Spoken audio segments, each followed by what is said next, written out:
আমরা দীর্ঘ সময় শুধু শুনি জায়গা অধিগ্রহণ হয়েছে, আমাদের ফায়ার সার্ভিস স্টেশন স্থাপন হচ্ছে, হবে।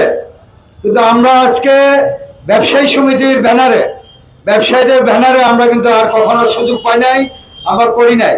আমরা আজকে ব্যবসায়ীদের ব্যানারে ফায়ার সার্ভিস স্থাপনের জন্য আমরা দাবি জানাচ্ছি। তারা দীর্ঘ সময় ধরে এই বাজারে নৈরাজ্য সৃষ্টি করার জন্য চেষ্টা করেছে। আমাদের ব্যবসায়ী সমিতির সংগঠনের কারণে যারা পারে নাই তারা মানার চেষ্টা করতেছে। মাঝে মাঝে দেখি ফেসবুকে কিছু ব্যবসায়ী সমিতি নেতাদের বিরুদ্ধে, ব্যবসায়ী সমিতির বিরুদ্ধে কিছু কটু কথা লেখে। আমি বুঝি তারা চেষ্টা করে এই কটু কথা লেখে, তারা মনে করে ব্যবসায়ী সমিতির নেতৃবৃন্দকে দমিয়ে দিবে। আমি তাদেরকে দায়িত্বহীন করতে বলতে চাই, আমরা উড়ে এসে জড়িয়ে বসে নাই। এই ব্যবসায়ী সমিতি ব্যবসায়ীদের সংগঠন, এই সংগঠন ব্যবসায়ীদের সংগঠন, এটা অত্যন্ত শক্ত